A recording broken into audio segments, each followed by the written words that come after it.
Nasa isang kabilang ngiti, walang katulad ating galing. Isang araw din ay makamamahal, sa isang magsisikap lahat magkakaroon. Ang ibang hinahangad, wala itong katulad na sa isang nakisilip ay araw na sisikat din.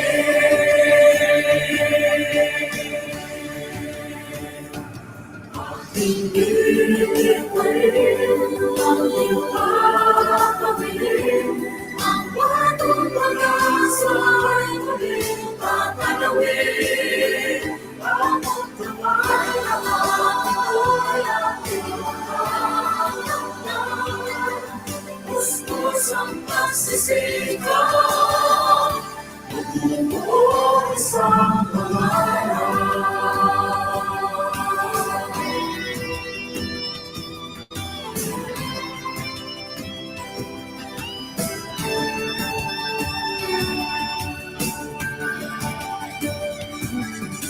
Sa isang bata may munting ibig nais lang iparingin, pag-alaman yung sa walang pangalan. Ang karunungan ay siyang mas mahalaga, ng ibang hinahangad, kahit mong katulad na sa isang nakisilip ay araw na sisikat din. Aking iiwan ang ipapabilin, ang batong pag-asa ay muling tatanawin. Among tawag na ako'y aking makakamtan, pustos ang pagsisigaw, matutupad ang pangarap, wala kang makakaharap, kahit pulos ay tumarap, sipag at tatas ang ating hawak. Mabilis ang ating paglawan, patunay na ihanap, pangalan ko ay siyang matutupad. Halina't makinig sa akin, tamang kabalaran ang kahihinatnan natin. Buwan sa iyong isipan, tagumpay ng tatahakin. Isang pangarap na lubos, landas na iyong patutunguhan. Pangarap na inaasam, di mapitigil ni Numan. Maaabot lahat ng iyong inaasam. Kasipagan ng sagot, salat ka man sa kayamanan. Buksan ang pahina ng mga aklat ng karunungan. Edukasyon ating kailangan, kamamangan ating iwanan. Peace! Aking iiwan ang ipapabilin, ating tanawin, batong pag-asa ay muling tatanawin. Kinabukasan pag-ibahin, pilitin mong gawin, pustos ang pagsisigaw, pag-asa ay yakapin, edukasyon ang kayamanan ng kahit ninuman. Isang pangarap ang tutupad, pagsisigawan ng lahat, pustos ang pagsisigaw. Kaya mo yun, kaibigan, mabubuo isang pangalan.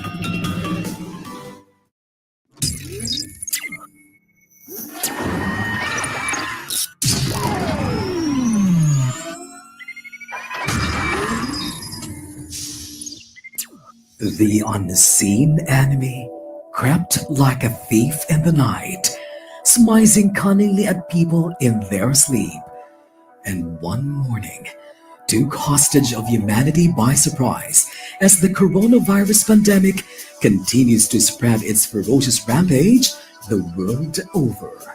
COVID 19 took the different sectors by storm, and education was no exception. COVID-19 pandemic shocks the world. We didn't see this coming. We were caught unaware. This has created the new normal, and we have to embrace it by addressing the challenges it brings. Determined to pursue the delivery of education amidst the COVID 19 pandemic, DepEd Region 10 launched its banner program dubbed as RX Adobe.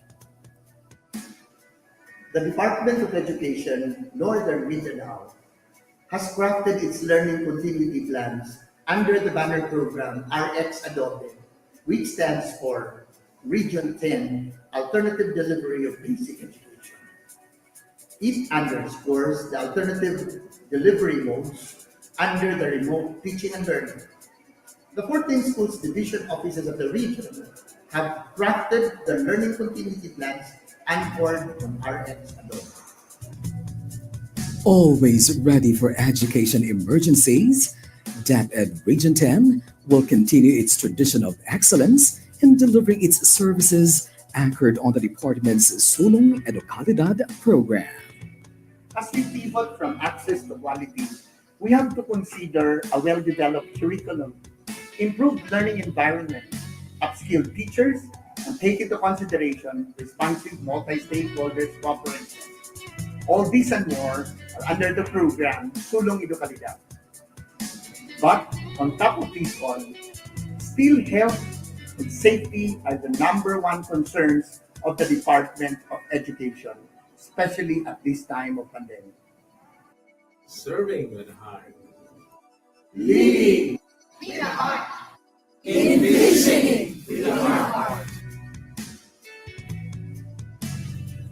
Straight from the heart of DepEd Region 10. education must continue.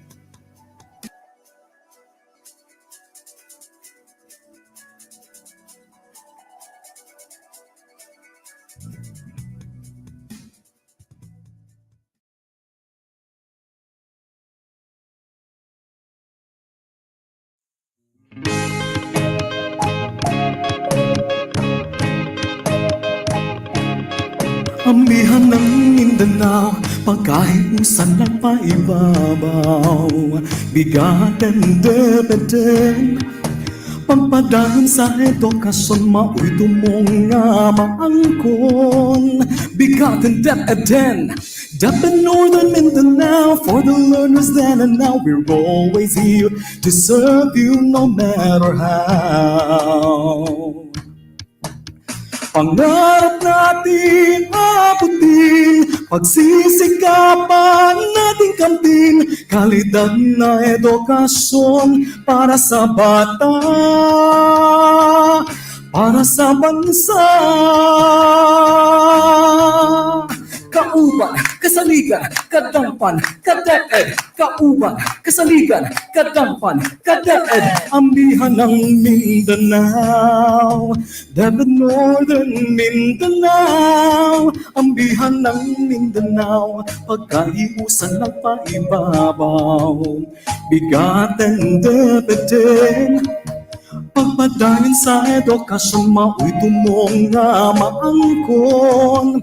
BigaTEN DepEd, DepEd Northern Mindanao, for the learners then and now, we're always here to serve you no matter how.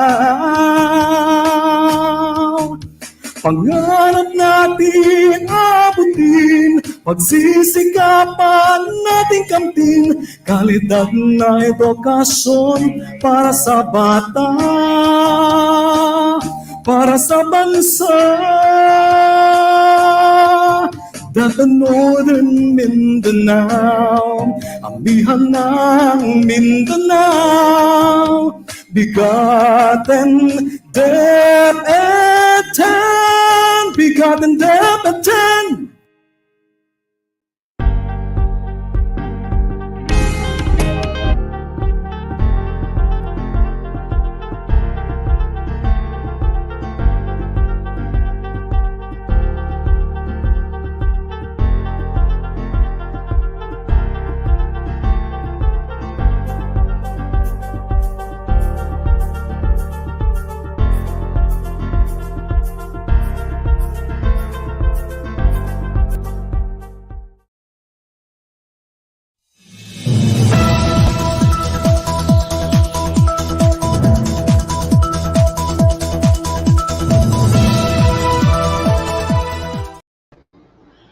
Maayong adlaw kanatong tanan. Ako si Ramon Gonzalez Abrera, aka ka-DepEd Paulo, ang inyong Public Affairs Unit Lead Officer.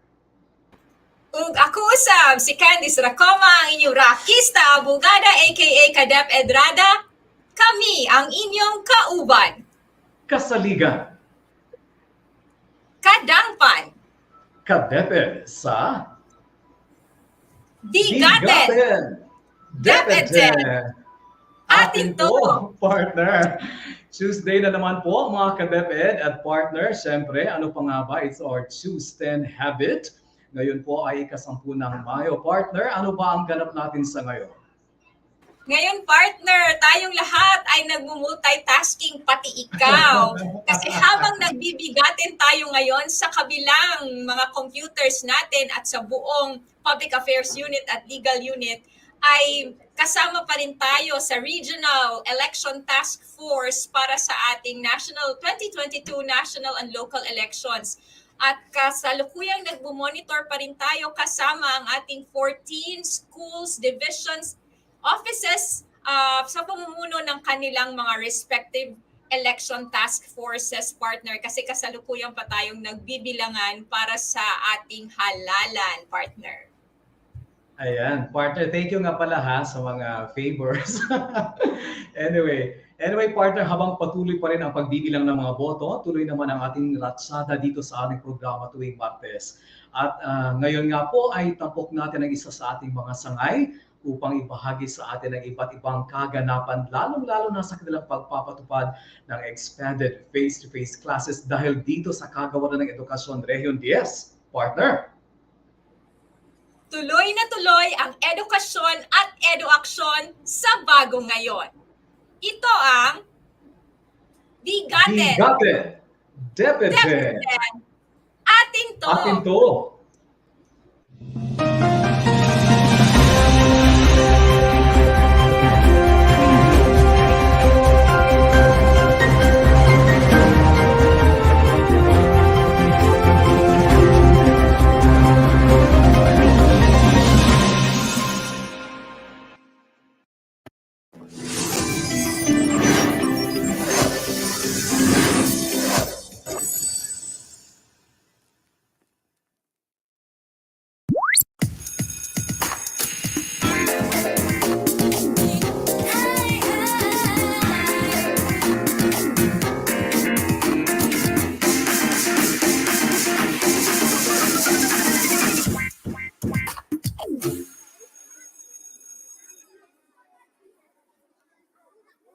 One region, 14 divisions, one home of the sparkling diamonds.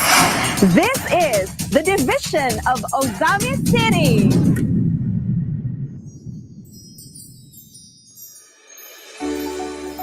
Beaming with pride, the division of Ozamiz is home to more than 40,000 sparkling diamonds, branded as the perennial national champion in journalism.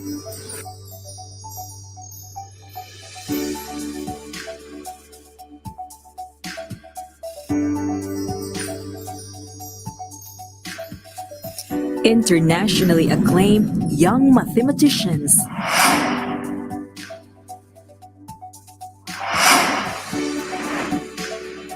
winning aspiring scientists,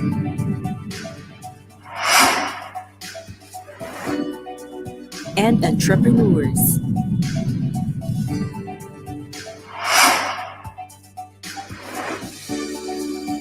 Outstanding young researchers and self-directed learners endowed with the DepEd core values of makadiyos, makatao,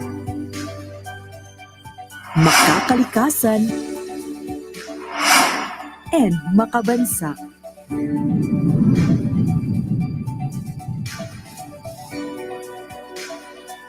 The beginning of new normal may have been challenging, but it also brought out the best of every leader and educator. The consistent outstanding Office Performance Commitment Review, or OPCRF, manifests the tremendous significant and top-notch gains of the division's program Spark with the leadership of Schools Division Superintendent Jean G. Veloso, CESO 5.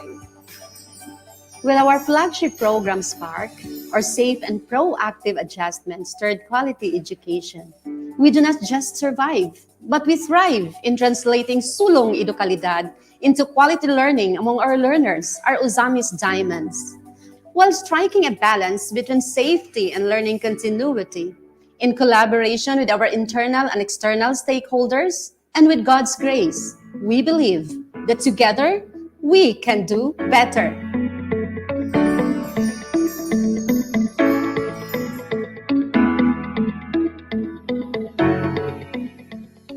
Anchored on Spark and with a chosen modality, which is blended modular distance learning, the 58 schools in this division, with its hardworking teachers, prepared modules efficiently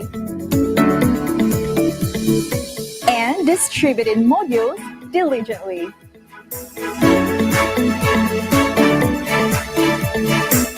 With its work ethics and strong support from the local government unit, SDO Ozamiz City gained numerous awards that encapsulate gains for the last 2 years. Awarded as a finalist in the 2020 and 2021 Safe CI Division category. Champion in the 2020 Safe CI High School category. One of the top 10 divisions in the 2021 Open Educational Resources National Competition. A consistent winner in the National Barkada Contra Droga. And a Prime HR Bronze awardee as one of the best divisions in the country. With its teachers, stakeholders, and leaders. Together, we can do better for the Diamond learners.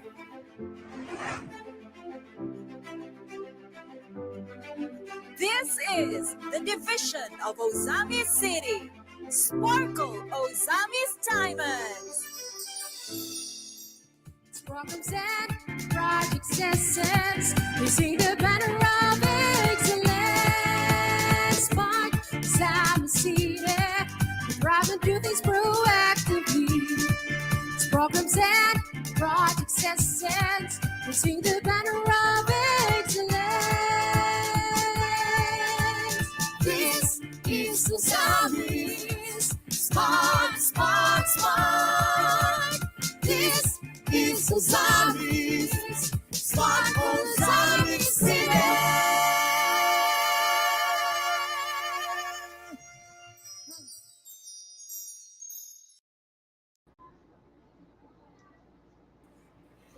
Ayan po mga ka-DepEd, and welcome again to BigaTEN DepEd 10, and welcome to Anong Meron Ngayon, kasama ang lungsod Ozamiz City.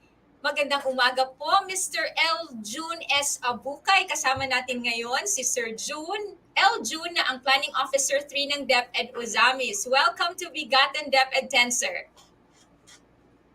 Mayong buntag sa tanan, mayong buntag, Sir Paulo, Miss Rada. It's an honor to appear here in your show today.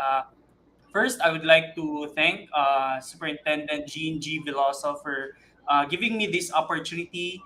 So with Ma'am Myra Mebato, our ASDS, Chief Susan Carpio, Chief Anacleta Gakasan, and sparkling greetings to everyone. Ayan, ang ganda naman ng greetings mo, sir. Sparkling talaga. Very sparkling Yes. indeed. Now, Sir EJ, ayan, pwede ko po ba kayong tawagin na Sir EJ? Yeah, Sir EJ, how do schools in Ozamiz City have safely reopened their in-person classes? And what are the strategies in your division in order to encourage the communities to reopen their schools for our learners, sir? Yeah, Ms. Rada, we started the pilot implementation of limited face-to-face classes with just a humble number. We only have one school, and we are proud to say that we expanded to 58 out of 58 schools. That's 100% in the division of Ozamiz City. The success was a mixture rather of excellent campaign or advocacy strategies, setting ourselves as examples in adhering to community restrictions, consistent assistance to schools when it comes to classroom setup, hygiene practices, and even psychosocial support to teachers. Basically, it is a package of multiple layers of strategies, may it be political, social, and as I've said, psychosocial. Ayan, ang galing naman, partner. Narinig natin yon. That's very excellent.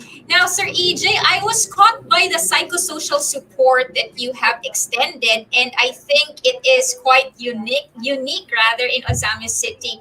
Now, Sir EJ, can you please elaborate the kind of psychosocial support you have provided for our teachers? Yeah, Ms. Rada, our psychosocial support is rooted on the notion that a sick teacher cannot teach effectively. Tama?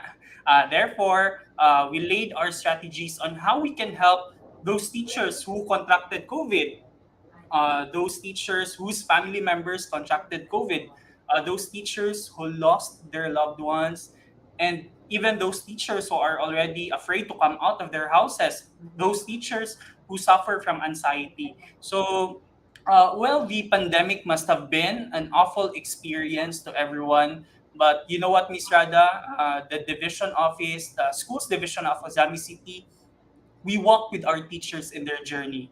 We provided them care kits, financial assistance, emotional support. It could be through simple text messaging or call. And you know what? A simple text message or call could really light up someone's gloomy world. Despite the absence of the psychosocial support in our SSAT, right? Walang psychosocial support doon as a criterion in SSAT, but the division of Ozamiz City put premium attention over this kind of support. Wow. That is just music to my ears, Sir EJ. Indeed, all of us need this kind of support. So, Sir EJ, what are the division's current challenges, bottlenecks, and barriers in the safe reopening of in-person classes? Thank you for that question, Sir Paulo. No, we had an excellent run of class simulations. All schools achieved the safety seals, and I think they worked very hard for it. However, I noticed a few teachers who were uncomfortable or unaccustomed already with in-person or face-to-face classes, and I think it was an inevitable transition. I understand that there are a number of teachers who were hired during the pandemic period. They don't have the teaching experience yet. And I deeply understand why some of them were nervous. But I think they must be comfortable by now. The weeks they've been given to them. Well, I must agree, Sir EJ. Newly hired teachers must be adjusting with the current setup of teaching. Just a follow-up question, Sir EJ. What are the division's transition strategies to enable the teachers to cope with the challenges in the learning modality? Yeah, so basically, class simulation is a necessity.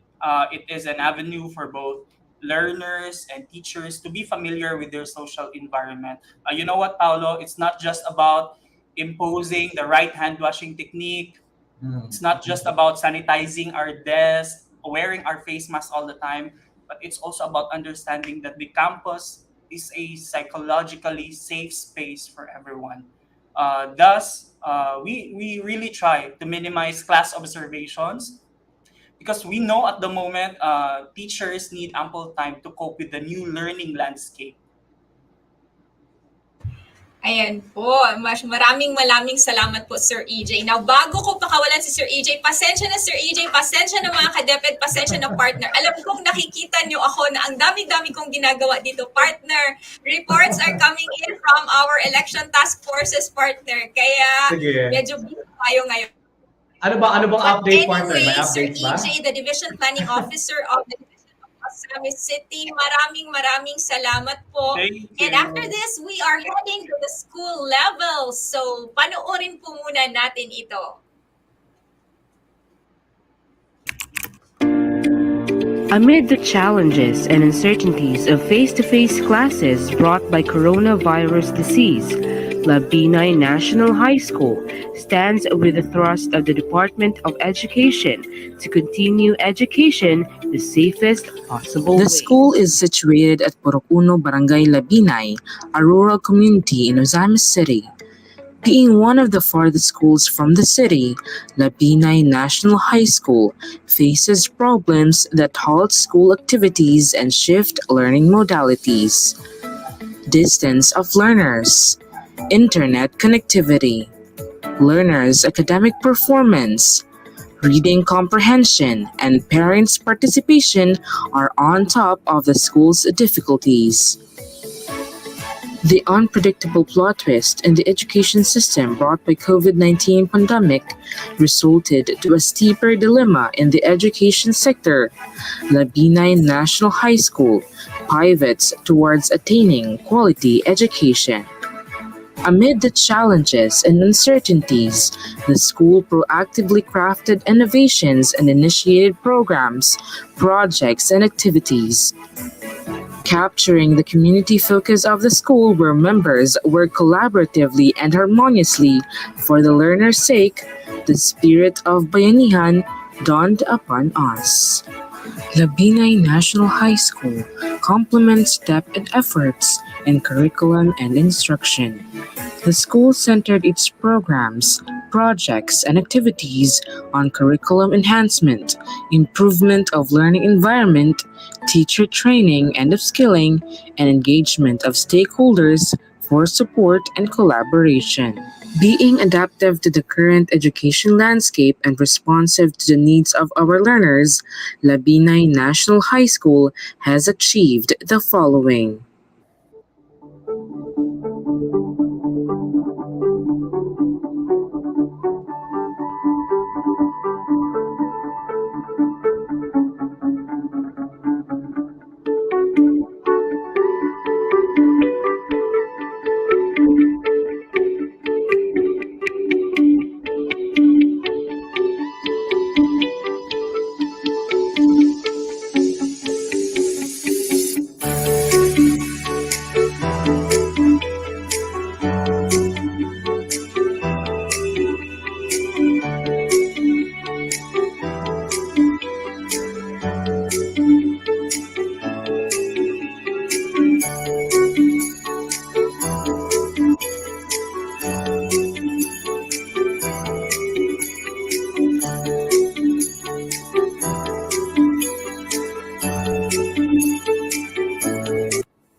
This school year is about to end, and as the new school year begins, Labinay National High School vows to continue championing the spirit of bayanihan, contribute solutions to the gaps in education, synergize efforts and resources for the betterment of the school, learners, stakeholders, and the community.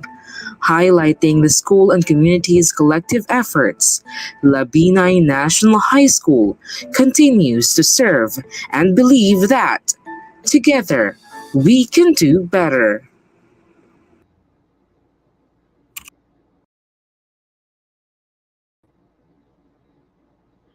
Ayan po. Ngayon naman po kasama natin ang school head ng Labinay National High School, Miss Clarissa P. Catedral. Magandang umaga po, Ma'am Clar. Welcome to the program. Ma'am Clar, would you kindly tell us about the BUGCOS system? Okay. Sparkling greetings to the very gracious host, Rada and Paolo of BigaTEN in Region 10, to the transformational leader, Regional Director Arturo B. Bayocot, with his equally dynamic Assistant Regional Director, Vic De Gracia, Attorney Shirley Chato, and to all the viewers of BigaTEN from the 14 divisions of Region 10, most especially from the division of Ozamiz City, with the leadership of SDS Jean G. Veloso and the ASDS Mai Pimi Bato. To my Labinay National High School family, a pleasant day to all of us. As a school-based management school advocate, Labinay National High School engages the community and stakeholders through the implementation of Project Bugos, building unity and great outcomes in keeping outstanding diamonds secure amid the pandemic. The local term Bugos means to bind together for a purpose, thus entailing unity. It collaborates with stakeholders and involves them in every school activity as much as possible to strengthen partnership between the school and its stakeholders. Through this, learners, teachers, and stakeholders are equipped with knowledge, skills, and mindsets that are necessary for the new platforms of learning, which contributed to the strengthened partnership and improved student learning outcomes. During the implementation of Project Bugos, information dissemination through online platform has been realized using social media platform Bugos page in Facebook, and Project Lips Labinay Information Portal System, now enhanced into Bugos system. So Bugos system is the version 2 of Project Lips, and the latter is a static web page mainly used for information, storage, and quick links for other web pages, while Bugos is a dynamic and interactive database system where teachers, learners, and parents can log into the system. Anchored on the school's ICT-centered innovation, the Project LIPS, or Labinay Information Portal System, the school gives birth to Bugos System. This is a dynamic and interactive database where teachers, learners, and parents can log in into the system. Through Bugos system, learners, teachers, and stakeholders are equipped with knowledge, skills, and mindsets that are necessary for the new platforms of learning, which contributed to strengthened partnership and improved student learning outcomes. Regardless of the learning delivery modality implemented, Labinay National High School remains true to its core, and that is keeping the culture of quality education and pursuing ICT excellence in curriculum and instruction.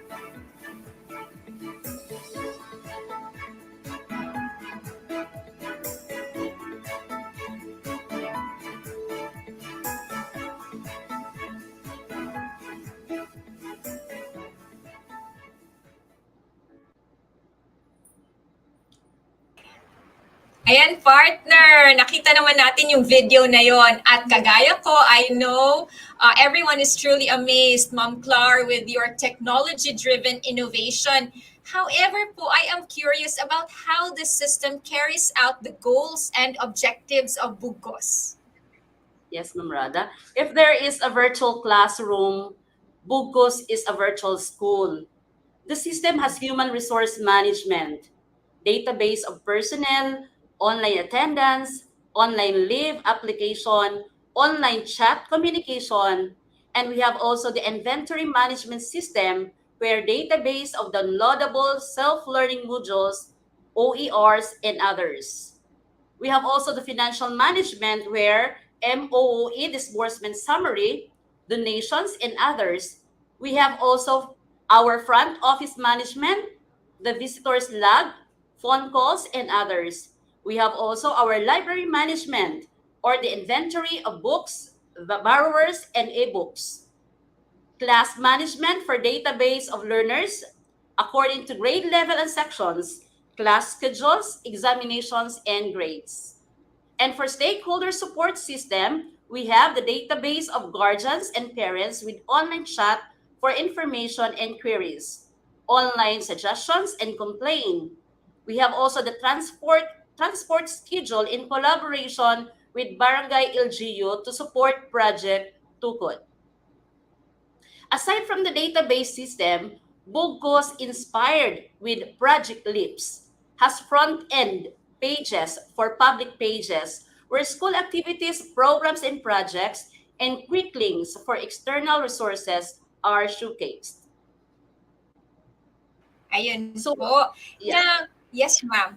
Ano po ba ang positive returns of this system? What are the positive returns of this system that could also be utilized perhaps po by other schools?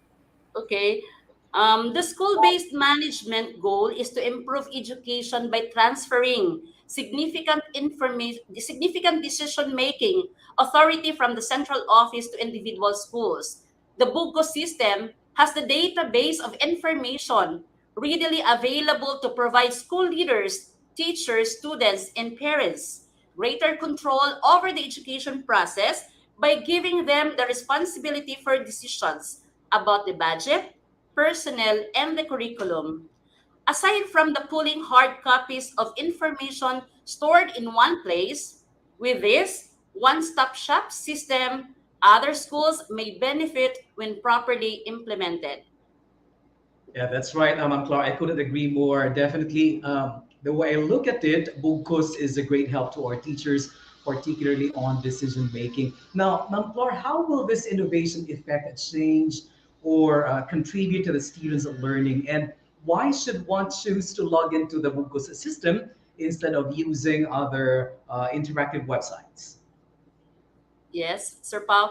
Aside from the open educational resources for learning, teaching, and research materials housed in the system, DepEd Common Links and DepEd TV Links, virtual classroom is integrated in the system. So class management will soon to embed Zoom for virtual class where online and offline activities can be tracked and monitored. Learners can download and update learning materials and accomplished offline at home and submitted online to school using Wi-Fi access installed in the premises or during limited face-to-face. The interactive web pages are beneficial because it contains almost all the learning materials that the learner could get, but logging into the system would give the learners the opportunity to interact with others under the teacher's supervision. Learning can happen anytime and anywhere, but tracking these activities can be done by the system.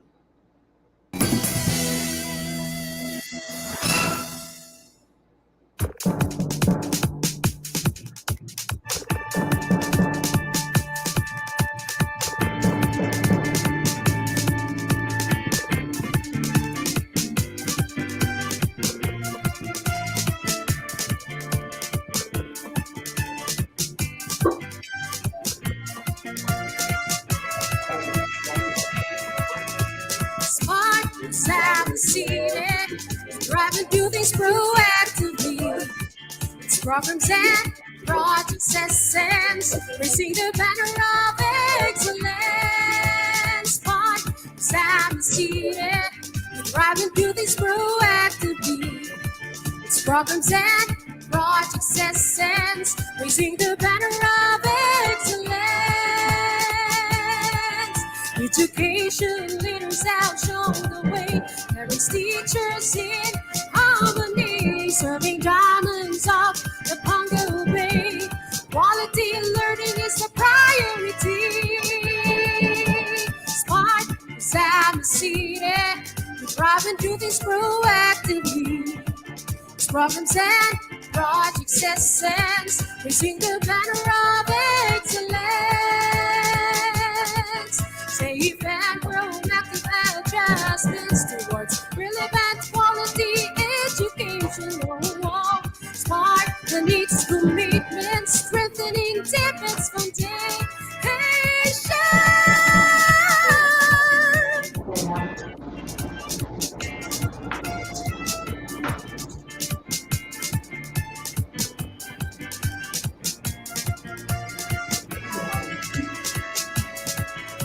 Smart, savvy, seated, we drive and do these proactively.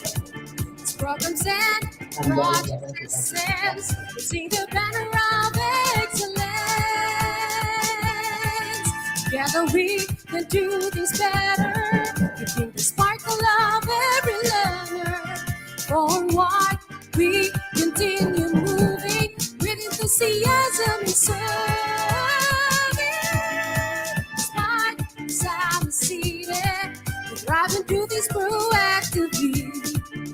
programs and projects essence. We sing the banner of excellence. Spark, Ozamiz City. We thrive and do things proactively. It's programs and projects essence. We sing the banner of excellence. This is Ozamiz. Smart, smart, smart. This is Ozamiz. Smart Ozamiz City.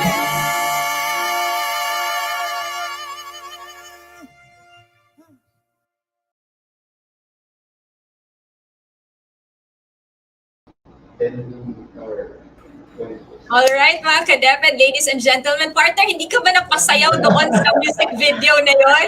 Di ba? Yes, yes. Ito ng kanilang video. Anyway, ladies and Definitely. gentlemen, mga ka-DepEd, today we are lucky enough to have with us 3 learners among the sparkling diamonds of Ozamiz City Division.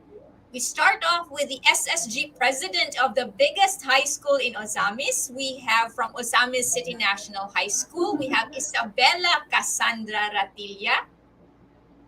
And then we have with us another learner from the same school. We have Dustin Jared Pangilinan. And of course, we also have with us an iPad representative from Montol National High School. We have James Bizon. Ayan, Diamonds, welcome to the 3rd season of BigaTEN DepEd atin to. Maayong buntag sa inyong tanan. Good morning, Attorney Rada and Sir Paulo. Mayong buntag, Attorney Rada ug Sir Paulo. Mayong buntag po sa tanan nato mga viewers karong buntaga. Yes, welcome to the program, guys. First and foremost, I would like to ask, how are you all today? Kumusta kayo? Well, when we the Diamonds are asked that question, we say, We are feeling better than yesterday. Well, wow, I like that a signature response. Indeed, we always want to say we are feeling better than yesterday. Let's now ask the first question. As one of the students who has already attended the limited face-to-face classes, would you kindly tell us your experiences? Let's start off with Isabella. You're a student leader, right, Isabella? Yes, sir. As a matter of fact, I am the SSG president of OZNHS. At the same time, the DFSSG president of Ozamiz Division and also the elected RFSSG president of Region 10. And partner, student leader pala talaga itong kasama natin ngayon. Yeah. Mm-hmm. Yes. And you must be developing exemplary leadership skills. So how is life as a student leader, especially during this time of the pandemic? Well, ma'am, it's been challenging yet rewarding, especially when you know you're making a difference for the entire student body in a totally different environment. Being the president of the SSG, the main challenge is to keep the body active despite being restricted from meeting with members. Given the situation where students are far beyond reach and physical activities seem impossible, I utilize online platforms.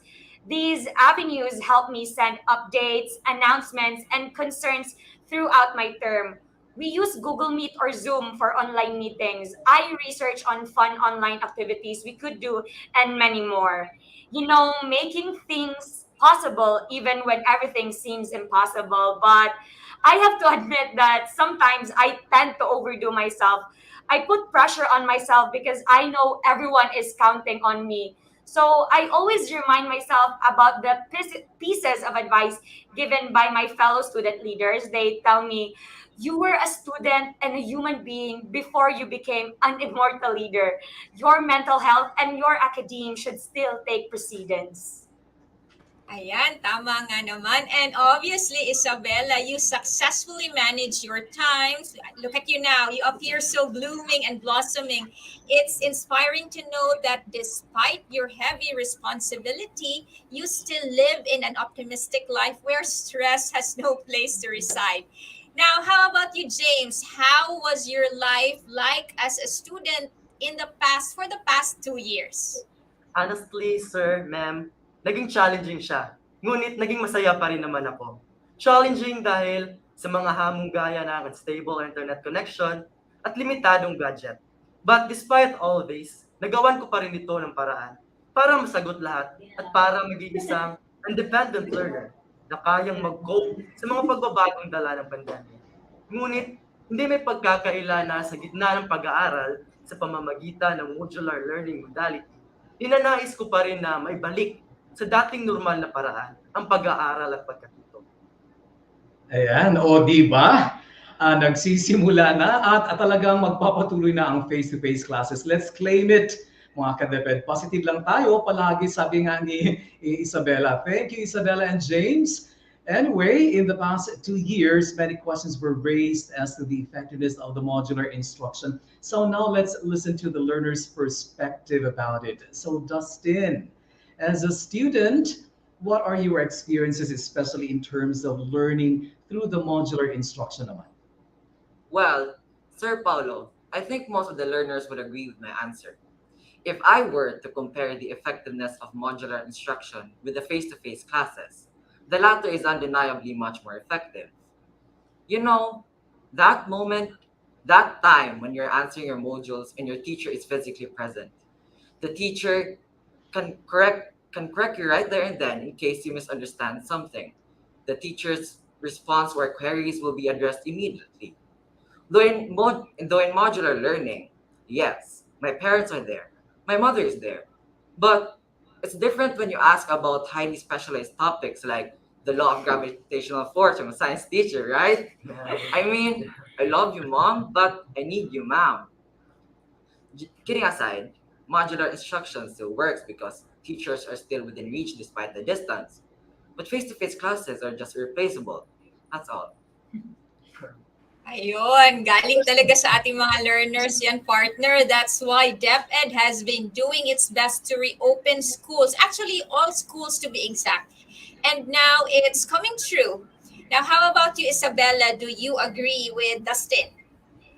Yes, Ma'am Rada. Well, at first, it was a relief, Jude. Let's admit it, we partied and jumped for joy when we knew we don't have to go to school to study. Pero sa simula lang pala masaya. As time passed, we started to miss one another. We started to realize the importance of the teacher's presence. Before, muski pagani og klase ang uban kay dili ganahan magklase. Pero karon, words can express how happy we are to be able to see one another again. Yeah, that's right. And surely your teachers feel the same way too. Thank you, Dustin and Isabella. Now, our partner Rada, since many of our learners are now attending limited face-to-face classes, including our guests today, let's listen to how they feel to be part of the first batch after 2 years of experiencing blended learning. Can you share some of your insights, James, Isabella, and of course, Dustin? Yeah, I intentionally got myself fully vaccinated last year. You know, I miss everyone so much, so my teacher should include me in the first batch to join the limited face-to-face classes. But really, I was so eager. I was so impatient to finally attend classes. In fact, as early as January this year, I always ask my advisor via text as to kailan po tayo magsisimula sa face-to-face class natin. This tells how excited I was. Oy, makarelate ko. And when our advisor notified us about the schedule, I was like, this is it na, Jod. Night pa mo, balik na, Jod, kong skwela. The long wait has finally come. True that, Ate. I had not felt that excited about school in a very long time too. Though in that moment, after 2 years, when I first sat on my chair, I looked around. I paused for a moment. The yells and echoes we shared with my classmates echoed in the four corners of the classroom. Makamingaw, no? Yes, totoo yan, Dustin. This time, mga nasa 15 lang tayo sa isang classroom. This might not be as populated as we used to have. But I understand. This is for our safety. Others might not have yet experienced our limited face-to-face class. Pero maghintay lang po tayo. Babalik din po tayong lahat sa school. Magkikita na ulit tayong lahat. Yeah, and that won't take long to happen, James, Dustin, and Isabella. It's happening very soon. Malipayon mi nga nalipay sa mga nabalik na ang face-to-face classes, Dear Diamonds. Sa wakas, na isa katuparan na rin ang 2 taong minimithi natin na makabalik na ang ating mga estudyante sa paaralan. Right, Rada? Yes, partner Paolo, but in those 2 years of distance learning, have the learners perhaps realized the important role of the teachers? Let us now ask Dustin for our final question. O, clincher round na ito for this interview. How relevant is the role of our teachers in ensuring the continuity of learning amid the pandemic? Attorney Randa, in a conversation we had with one of our subject teachers in our recent face-to-face classes, I remembered her saying, "Lahi ra gyud basta na teacher magtudlo sa atubangan, no?" Indeed, no computers, no gadgets can replace teachers. Imagine your teacher tapping your back for a job well done. Imagine your teacher complimenting your bravo for a good answer. Imagine her all ears and eyes wide open when you want to share your problem. And then imagine her suddenly disappear again. No, that can't happen again. Education is simply impossible without teachers. Right, James? Yes, tama. Iba talaga pag nasa harap mong nagtuturo ang mga guro. Also, I see how teachers defy the difficulty of quality instructions delivery, especially in the first weeks of the blended learning modality. And I would like to take this chance to express my utmost admiration to all the teachers who always gave their all for us learners. Saludo po kami sa inyo mga minamahal naming mga guro. You consistently go beyond your limits for us students. Please know that you are all appreciated. Wow naman. Thank you very much, Sparking Diamonds of Ozamiz Division. Mabuhay tayong lahat. Indeed, ang Ozamiz City ay face-to-face ready na talaga. Palakpakan po natin ang ating mga learners, ang ating mga sarili at tayong lahat po dito mga ka-DepEd. Partner? Yes, partner. Now, yun po ang all about Ozamiz City Division, the home of the Diamonds. Once again, thank you to the planning officer of the Division of Ozamiz, Sister EJL June S. Abukay. Thank you also to Ma'am Clarissa Catedral of Labinay National High School. And maraming salamat sa ating mga learners na sina Isabella Casanda Ratilla, Dustin Jared Pangilinan, James Dizon. Maraming salamat for being with us here on BigaTEN DepEd 10. Atin to, keep up the good work and all the best po sa inyo. Ayan, thank you very much once again. And ngayon naman partner, check natin kay Direk kung pwede ba tayo mag-shout out. Direk, pwede ba? May nakahanda ba tayo, Direk? Hanggang kinuha mo na yung salamin, partner. Yes. Mula kay Joji Rupin Tahoncolada, good morning. Thank you for watching DepEd po, BigaTEN. Mula naman kay Tenet Don Hope, watching. Ayan, thank you. At mula naman kay Mary Ethel Maymay Sakin, watching with you here from Gango Elementary Schools Division of Ozamiz City. And meron pa tayo mula kay Dolly Dalisay, heart. At meron pa isa mula naman kay Marla Fuentes, watching now. Hello, Sir RD Art. Love. Partner, ikaw naman dyan. Yes, partner. We also have from Regina Swansing Magolian Pabon watching from San Enrique National High School, Negros Occidental, Sulong, Calidad. And we also say good morning to Almira Buenbrazo Sumbilon. Good morning watching from Gango Elementary School Division of Ozamiz City. And we have, of course, Ma'am Grace Abrera Galarpe watching from Baltimore, USA. And meron pa ba, Direk? Emma watching from Gango Elementary School. Magandang umaga po, Ma'am Emma. And we have Ma'am Jade Kakayan. Good morning, Ma'am Jade, watching the DepEd from DepEd El Salvador, si Ma'am Jade Kakayan. Magandang umaga po. And then we have Kling Rosolada. Good morning din po, ma'am. Ayan po. And of course, SDS Olga Andon Sabe. Good morning, everyone watching from El Salvador City, particularly in the City Hall session. Yes, canvassing pa po sila ngayon, Ma'am Olga. Good morning po. Ayan. Direk, kung okay lang, Direk, babasahin natin yung mga greetings from DepEd Philippines, partner. Ito may nahanap ako from Irish D. Tokido. Good morning, watching from Pau Elementary School, General Santos City. Ayan. Meron pa, hanapin natin, partner. watching from the Philippines ito ha. Ito naman from Ana Lu Candado. Good morning, watching from Anita Elementary School, Laac North District of Davao de Oro. Ayan, mula naman sa Antique, si ang La Paz Integrated School. At mula naman sa Santa Ana Catarina District 1, Maria Fielda Balasabas Gamo. Thank you for watching po. At mula naman sa, saan pa to? Ayan, Ilocos Norte, San Nicolas National High School, Leonida de la Cruz Castillo. May nahanap ka dyan, partner? Yes, partner. Meron tayong kay Ma'am Rosemary Tumanda. Shout out po naman sa mga masisipag kong kasamang guro dito sa Maysan National High School sa Valenzuela, partner.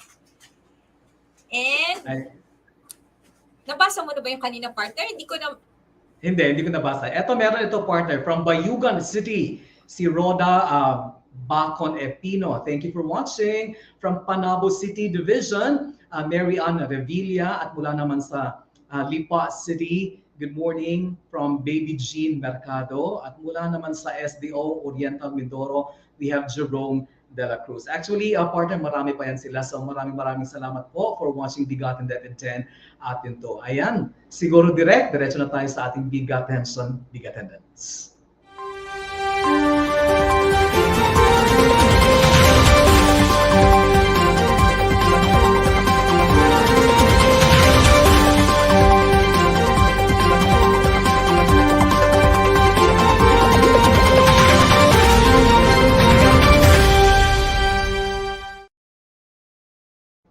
Ayan po mga ka-DepEd, para sa ating BigaTention, BigaTendence, we have Regional Advisory 89 on the first National Gawad Tamaraw Search for Outstanding Teachers and Master Teachers. We also have Regional Advisory 90 on the first International Multidisciplinary Research Conference. Partner? Yes, we also have Regional Memorandum number 258 on the submission of publication articles of SAFE CI 2021 and 2022 winners to the KITE Journal. We also have Regional Memorandum number 259 on the workshop on the formulation of policy guidelines for the pilot implementation of multi-grade program in junior high school, and Regional Memorandum number 263 on the participation in the National Invitational Sports Competition for swimming and badminton.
Ayan po mga ka-DepEd, just before we say thank you, partner, baka may mga announcements pa tayo dyan patungkol sa ating election task force. Meron ba? Meron ba tayo, partner? Yes, partner. Mamayang hapon, matatapos ang ating election task force duties sa buong Pilipinas. At para sa Regional Election Task Force, kasama ang ating mga Division Election Task Force, magkikita-kita tayo mamaya sa Zoom at 4 a.m. kasi sabay-sabay tayong magsa-sign off mamaya at 5 p.m.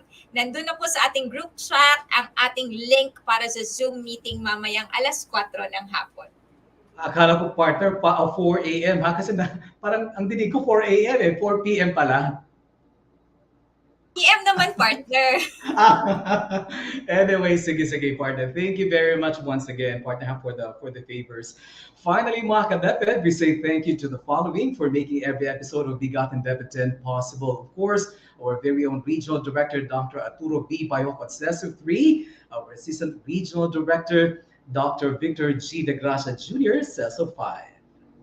We would also like to thank our guests for today. We had with us the Planning Officer of the Division of Ozamiz City, Sir L. June S. Abukay.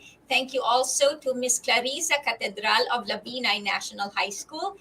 Thank you also to our learners, Ms. Isabella Cassandra Ratilla, Mr. Dustin Jared Pangilinan, and si James Dizon din po. Maraming salamat. At syempre, partner, lahat sila mula sa Sporting Ozamiz City Division na pinamumunuan ni SDS Jean G. Veloso at ASDS Myra P. Mebato. Maraming salamat kay Sir Federico Bandala Aradiego Jr. at sa aking kapartner na si DIO Arlene C. Villa. Thank you very much. Yes, partner. We would also like to thank, of course, our very own BigaTEN DepEd Creative Force. Partner, maraming salamat at nakabalik na ulit tayo on air. We would also like to thank Carlos Villamas III, our director. O di ba, ang director natin ngayon working remotely, partner. Kakaiba. Yeah. Direct Ralph Simon L. Mabulay. We would also like to thank Fatima E. Villaremo and Mr. Clifford D. Liponhay. Yeah, that's right, partner. At bago ko lang makalimutan, welcome natin, partner. Siguro magbi-meeting tayo pretty soon. We welcome, of course, si Sir J. Kirit, ang ating bagong ITO dito sa regional office. At kasama din siyempre si Sir Dennis. Hindi ko na itanong yung apelido ni Sir Dennis. Ano apelido natin, Sir Dennis? Fuentes. Ayan, si Sir Dennis Fuentes. Thank you very much. At siyempre, we also thank the support from our Office of the Regional Director, si Ma'am Lalang at saka si Ma'am Juvie Estrella. Ayan. Si Sir Elson Hamero and Team Kamigan, as always, for the BigaTEN DepEd 10 jingle. At si Sir Nick Paniares for his generosity in helping us facilitate or account for the use of the StreamYard platform. Maraming salamat. Yes, partner. And of course, we thank our DepEd Regional Office 10 family. We would also like to thank the 14 schools division offices. Maraming salamat po. We would like to thank all our DepEd schools, all our stakeholders, at maraming salamat sa lahat ng ating mga ka-DepEd. Salamat sa lahat ng nanood sa atin ngayon. And of course, Paolo, we thank our learners, the heart of DepEd Region 10. Maraming salamat po.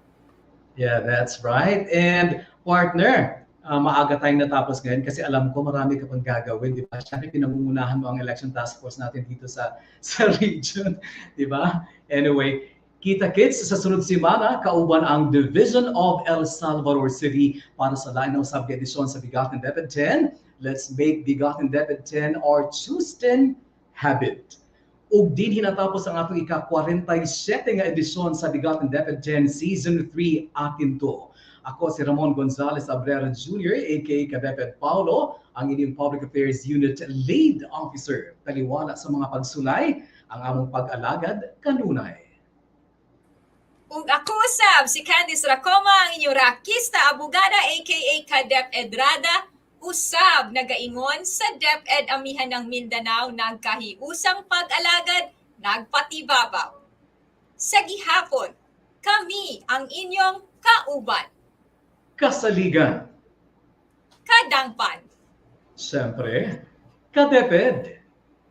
Hangtod sa sunod higayon, kini ang BigaTEN DepEd DepEd 10. Atin to, partner.